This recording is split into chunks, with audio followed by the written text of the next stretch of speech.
Man,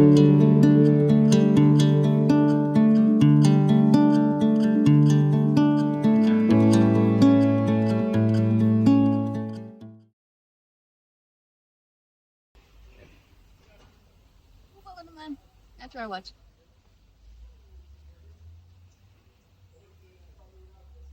I don't understand this man. Him always try to be philosophical. I don't understand how people like that think them have the authority to talk about things like that. There's nothing wrong with being like that. Does not everyone have to be philosophical, you know? Yeah, but it's big scholar and smart man is supposed to do philosophy. Not only them. Me personally, I thought philosophy was about talking about life and the meaning behind life. Yeah, I thought philosophy was just a bunch of people overcomplicating things and having deep conversation for no reason. So what you think now? And how you know all of this? Well, I just watched a video. Let me show you.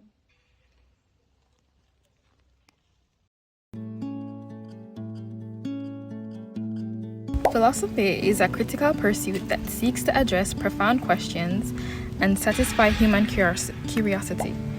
In Western tradition, it is referred to as the love of wisdom and involves the study of fundamental causes and principles that govern reality, human behavior, and knowledge through debate, analysis, observation, and conceptual clarification. Philosophy is believed to have originated with the ancient Greeks, characterized by its abstract and rational nature.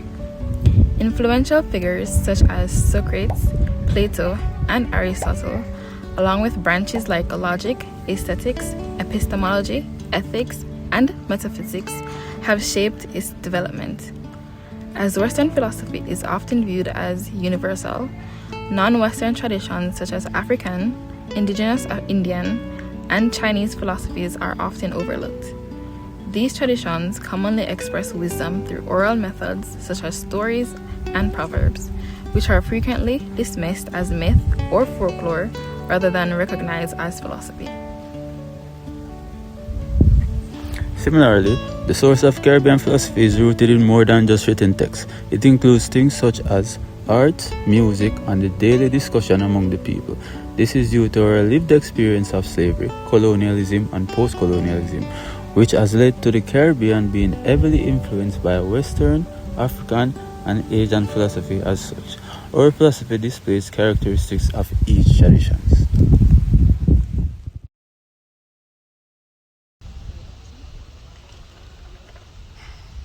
So that's where you learn all of them things then?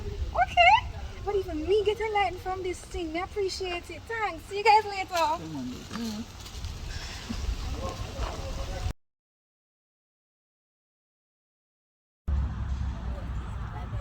That looks like Ray. What's up, Ray? What's happening? Oh, what's up, guys? Hey. How are you? Taking some kind of video. You on a nature vlog? Yeah, you know, the place look good.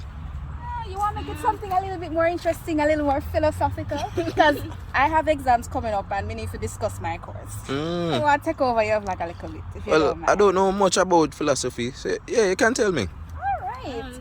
So, in our class, because it's called Themes and Issues in Caribbean Philosophy, we do more than just looking at philosophy broader. We're looking at Caribbean philosophy on a closer scale. And some of the things that came up were some of the Caribbean persons who would have helped to develop quite a few interesting concepts. Like, you've probably heard of creolization, but probably in a historical sense, right? But that, who came up with that again, guys? As an example, you have Wilson, where he spoke about the fact that creolization is basically a theory of where it was a collision of the Africans coming to the Caribbean region, as well as having the Western coming to the Caribbean as well, and then that created that whole combination of Caribbean. Then I also had thinkers like Patrick Henry, where he talked about the creolization as a method and not a theory itself. Oh, that's pretty cool. And then they also had person coming after him like Jane Gordon and her husband, Louis Garden, where they thought of it as also a method where it spoke about the decolonization of the democracy of the African person. So colonization is not really a very vague or let's say a very subtle topic to talk about because there's so much that involved into it. Wow. Yeah, so that was just one of many things that we discussed because as you heard in the title, it's themes and issues. So some of the things that would clearly come up in our sort of Caribbean society is like resistance, colonization, decolonization, and a lot of things surrounding that. So even decolonization, for example, it really is tied with resistance because the very idea of attempting to decolonize is an act of resistance against colonial authority.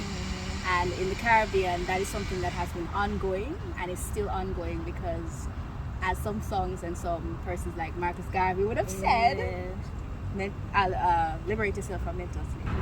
So even before we talk about decolonization, I want to talk about colonization itself because Okay, but hold on, this is a hot sun back here. Give us a second to shift over a bit. yeah. So really and truly, there's a lot to say about this topic, honestly. So colonization, we had the whole situation of where we were influenced by the Western, the African, and the Asian. Different persons. philosophical traditions that they brought as well. Yeah, so obviously the Western came to the Caribbean region to say, okay, they wanted to use it as a place for the European projects to take place. They saw that the indigenous people were here, them decided to say, alright, they were barbaric, they never have certain type of culture that they had, so they thought they used it, they said that it was honor for them to be able to talk by them, the British themselves. They taught by them, yeah? Yeah, so that happened where they took over their land, colonized them, turned them into slavery, then them said the English people them did out, they wanted more. So them went to the east side, them get the African persons, and I know we had the chattel slavery where the Africans were brought here to the Caribbean to work for them, took over the plantation and everything. While that was going on, eventually they had resistance of that, so they had to kind of try to get all out because also the African persons, and also have the Asian persons coming. So they were supposed to be here as indentured laborers, them get some land, them get some money. And then that was a promise of the British people. This was a promise of the British people to the Asian people, so specifically like the Indians. So they came here to say that they were going to work, help out with the estate and everything. But then that never go well as it planned. So they also had their type of resistance, and this include things of revolution. So they had issues that were social, political, and so they never want to work anymore. Or even for the Africans themselves, they still had things where they had their specific codes and then codes that they communicate with each other. So beyond the regular Creole talking, they would have things that either were like what they used to speak or that wouldn't really translate so well in the English language, you think, to kind of communicate with each other either about things happening or warnings, right? Yeah. And then after the resistance, it led to us being fully independent, specifically political because we wouldn't have been under the British rule as such, but not in quite the same way. Yeah, so but it still is there so because we see a lot of the epistemic dependency still, whether it's in our educational systems or spiritual lives or political system. It's still there, where the knowledge that we would have gained while they were here and while they still influence us, because even as an independent nation, we're not a republic. So we still have England as our head or monarch, right? Their monarch as our monarch. So definitely see where the Western influence our politics. So even our way of the way how we have our government, it really was based on the Western politicians. To say we have the different departments, we have like the ministries that we have. Yeah, so even though we don't might have the queen overseeing us like that, we still the way how it was set up in terms of having the different jurisdiction and who's overseeing who and all of that, it's based on the Western. It looks very feudal in kind of like how England started out, still keeping that kind of feudal lording. in a different shape. Yes, because even our governor general we still have to, based on what we're doing, we still have to reach out back to the British and speak to them about certain things that we're doing. But even with the Western being influencing us and even in social views where we see some of our younger generation now is adapting more of the ways that they do things, we still have the African and the Asian influence on us. So the Africans will be more, they will be more communal values. So you see where we kind of feel our family kind of believe those kind of give back to things. Might not always like for them to treat we, but we believe that parents were already so should be grateful they brought us into the world, and that's based on our African ancestry. And they also have a person who might have a Chinese ancestry. Right. They also were in now when the people told them that the Chinese are in them when they're coming to work. Everybody's packed up in the same van coming to work. They're leaving to work. Everybody's leaving work together. So we do see bits and pieces of the And you could say that tradition. in that you can see that Caribbean philosophy is plural and negotiated. Yes. So all of these traditions are coming together in. You've probably heard this term before, a melting pot. Yeah. But there's so much that is going on elsewhere when it comes to epistemic injustices and oppressions, really. Yeah, because honestly, even though we still have those distinct traits from the African and the Asian person, we realize that Western tries to oppress their tradition and their philosophy. They believe that their philosophy was not universal. Yeah, the Western tradition. So because of that, they didn't like how the Asian and African. They didn't accept the presence of them. Yeah, so most of even our education system and our religion, so physical education now, where things that we're taught, the textbook that we're learning from is more regarding to Western There are a lot of ideas. examples that are not even based in, for example, Jamaica. So even we might not see it necessarily in the lower level of school, but definitely in tertiary now, you are outside UA. Most of the things that we're taught is based on them. The way how we have to think and believe in things, we have to get validation from them. And then thinking about that, even our great thinkers like Fanon, they had to use Western ideas to help them validate the Caribbean philosophy. It's like they started with these Western created concepts and then went from there. Yes, Because a lot of them were also taught in, say, Europe. Yes. So again, we have the epistemic dependence. Yes, honestly, even though we really say we want to branch off to them, because they made themselves so universal, made their stand so worldwide, we have no choice but to use their ways and their structure to help validate what we have to the world. So even in the spiritual valley now, most of the Caribbean, especially Jamaica specifically, Christianity is the religion that we have. Yes, we're claimed to be a Christian country.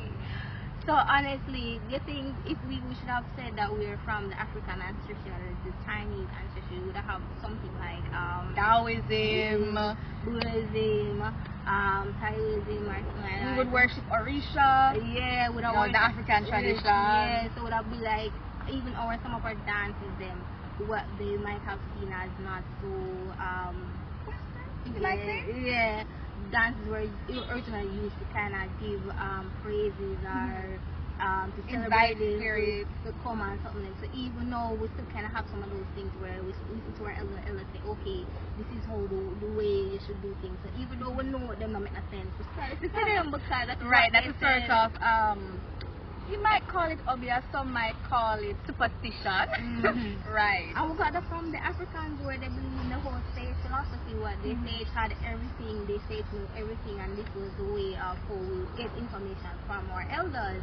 So that is why as much as we might say this don't make no sense, even the proverbs over here, our grandmothers or even our mothers would say that it man could kiss and then we could something there, or every nickel make a muckle.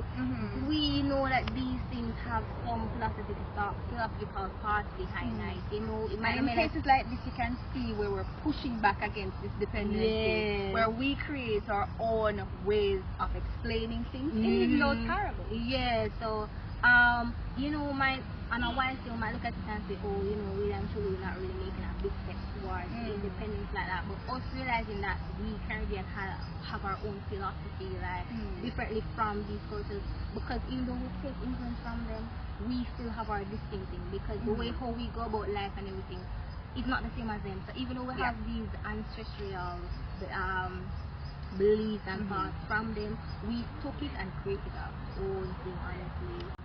And So, that is the Creole. yes, definitely. But so I am saying, even though we want to say we took things from them, we're not going to say that we're going to fulfill them. We are Caribbean people. You know, we have our own way of doing things. So even the food we eat now and the way we dress now is totally different from them. No matter the inspiration. Yeah. So us, you know, realizing that we have our own things, and us even seeing that we have philosophical thoughts, and it's a big step towards. Yeah, it's us realizing we have an identity. Yeah, Right, honestly. separate from them. Again, there's a lot of dependency, sometimes there's inferiority complexes, but we have realized that we are distinctly unique. Yeah, and you know, we talk about identity. Honestly, girl, remember what I seem to learn about identity, you know, where it can be based on social, it can be based on cultural,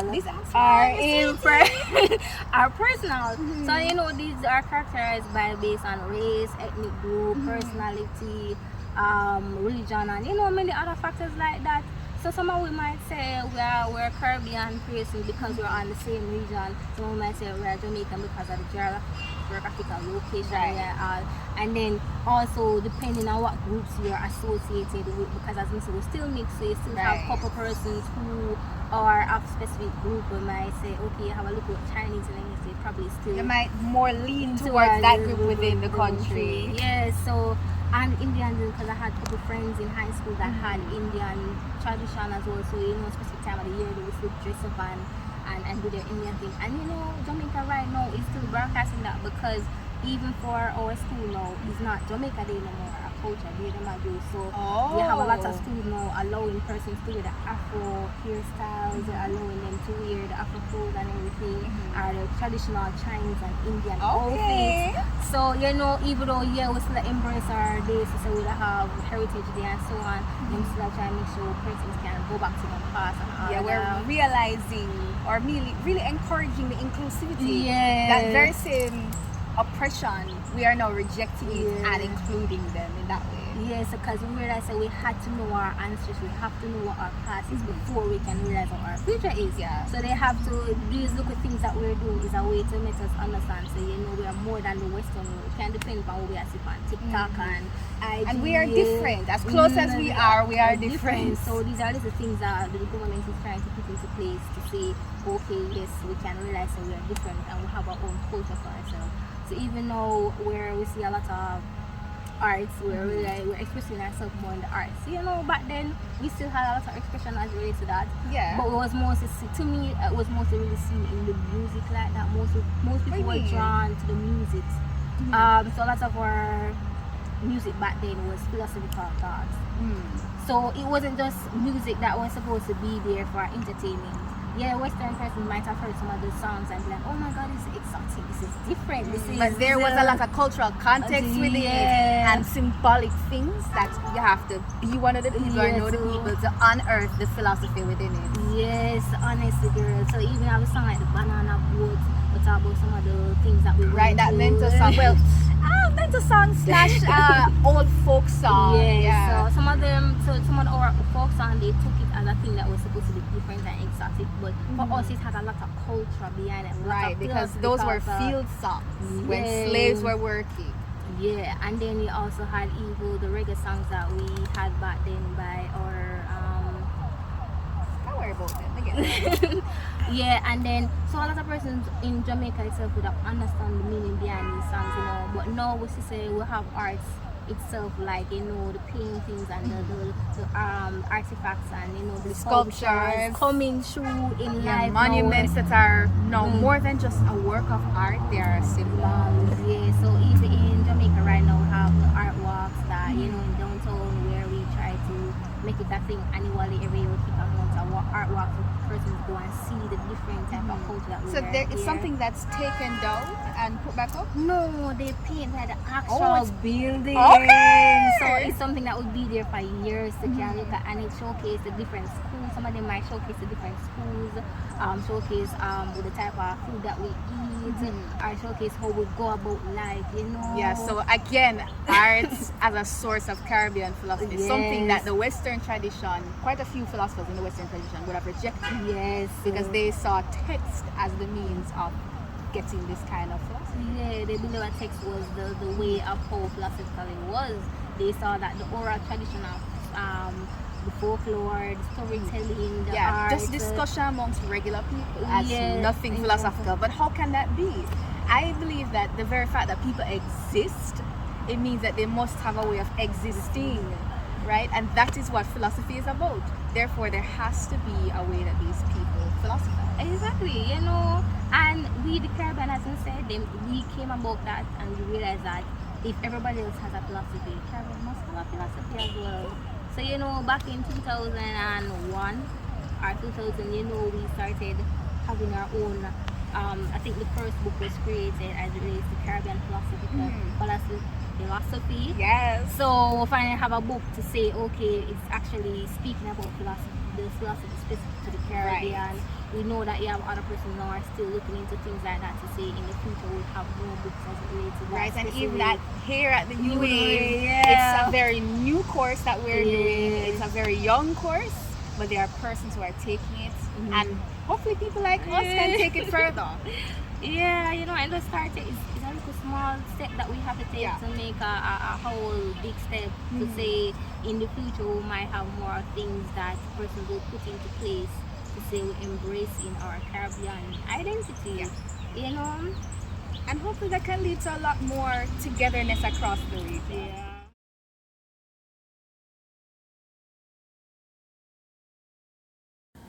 In this section, we'll be focused on the art and culture aspect of Caribbean philosophy. Each piece, Redemption Song by Bob Marley, Negro Arose by Edna Manley, and De La Move by Chronix, represents themes of epistemic independence, creolization, anti-colonial resistance, nation building, Rastafari philosophy, and artistic expressions of liberation. The lyrics of Redemption Song by Bob Marley directly address the historical traumas and ongoing struggles rooted in the Caribbean colonial experience, connecting to the region's long fight for independence and human rights. The opening lines laminate the colonial past. Old pirates, yes, they rob I, sold I to the merchant ships, means after they took I from the bottomless pit. This recounts the process of capture and enslavement that defined the creation of modern Caribbean societies. The song calls for listeners to help sing these songs of freedom.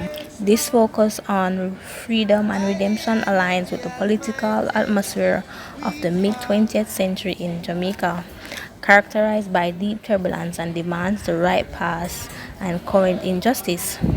How long shall they kill our prophets while we stand aside and look?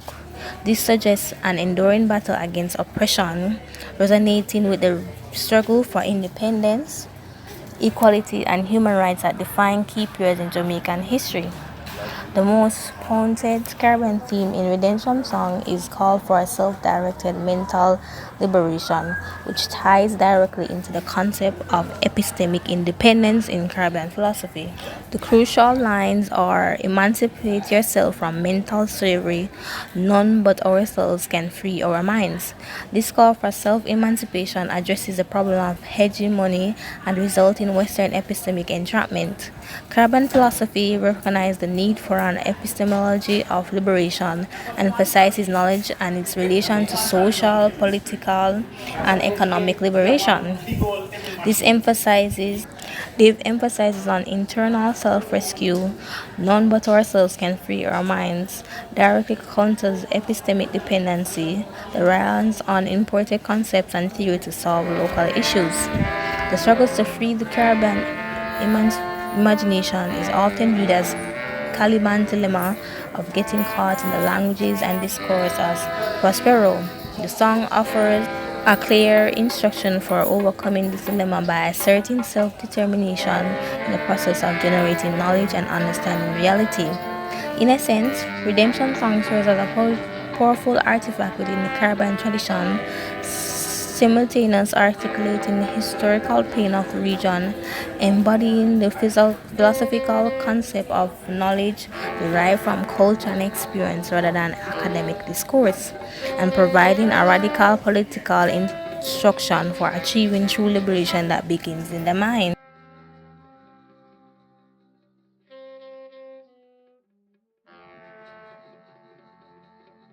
The sculpture Nigger Arose 1935 by Annnnnd is a foundational piece in Caribbean art history that powerfully embodies several critical Caribbean themes, particularly those related to anti-colonial struggle, national identity formation, and the nature of philosophical expression in the region. The creation and reception of Nigger Arose are intrinsically linked to the political awakening and revolutionary period in Jamaica and the wider Caribbean. The sculpture has been described as an icon of the period of our history, capturing a time when black Jamaicans were indeed arose, ready for a new social order, demanding his place in the sun. It is a symbol of struggle of the people of Jamaica for independence, equality, and human rights. The work amid deep turbulence and demands to right past and correct injustices in Jamaican society. This preceded the strikes and rebellion against British colonial powers that took place in 1938. The piece responded directly to the Pan-Africanism movement and anti-colonialistic sentiments promoting the re-evaluation of Jamaicans' African ancestry and calls for self-determination. The figure itself embodies this process of arousal. Carved in mahogany, the nude male figure rises and pushes himself upward elegantly, creating the illusion that he sprouts from the earth itself. His head is turned towards the heaven, his mouth set, his eyes wide and determined, symbolizing a determined focus on a future free from colonial constraint. To honor the workers, the sculpture legacy was cemented when a monumental bronze version was commissioned as a monument to the workers of Jamaica and the workers' movement born in that time. The artwork serves as an example of how Caribbean philosophy and profound ideas of nationhood are often communicated outside of traditional academic texts. For Caribbean philosophy to emerge, Paget Henry suggests a kind of excavation is necessary to uncover the philosophy concealed within these practices.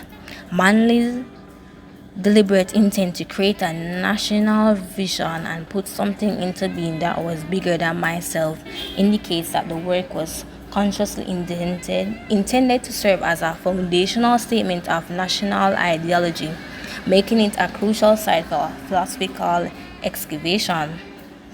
The idea of an aroused populace demanding changes parallel the themes of epistemology of liberation in Caribbean philosophy, a philosophical framework that emphasizes the importance of knowledge and its relation to social, political, and economic liberation. The figure's determined upward gaze represents a shift away from a colonial epistemic dependency towards a self-determination. The workers reflect the complex processes of cultural mixing and identity formation central to the Caribbean experience. Manley, whose background involved training in London and marriage into a prominent Jamaican political family, consciously designed an image responding to the political and cultural climate in Jamaica. The sculpture is known for incorporating the monumental forms of Egyptian sculpture while simultaneously using local mahogany wood. While rounded form marks are different from some of Manley's earlier work, the overall style is connected to modernism and British modernistic sculpture, which Manley encountered during a time in England.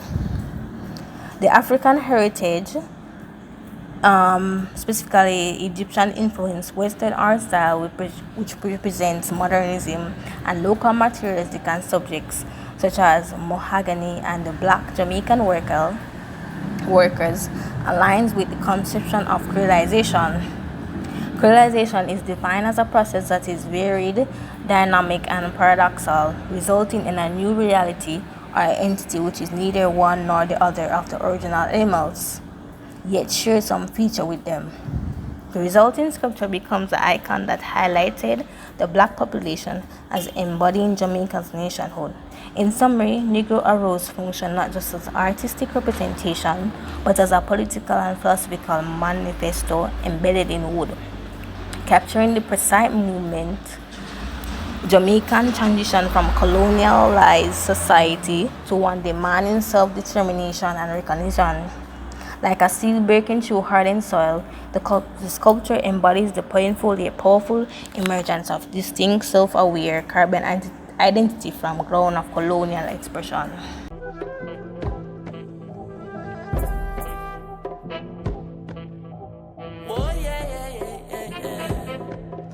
Feeling great now, how you feeling? Really fine to I got some songs with many meanings. Read between the lines, know what this prophecy revealing. When you really read the signs, you got to creep before you walk, you got to live before you die. Feeling great now, how you feeling? Really fine to I got some songs with many meanings. Read between the lines, know what this prophecy revealing. Really read the signs, creep before you walk.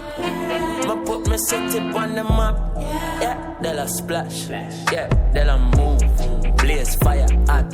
Barrel full of crap. Boy, barrel full of crap. Think them coulda stopped. Well, and them shell I got crack on the crown at the barrel and reach to the top.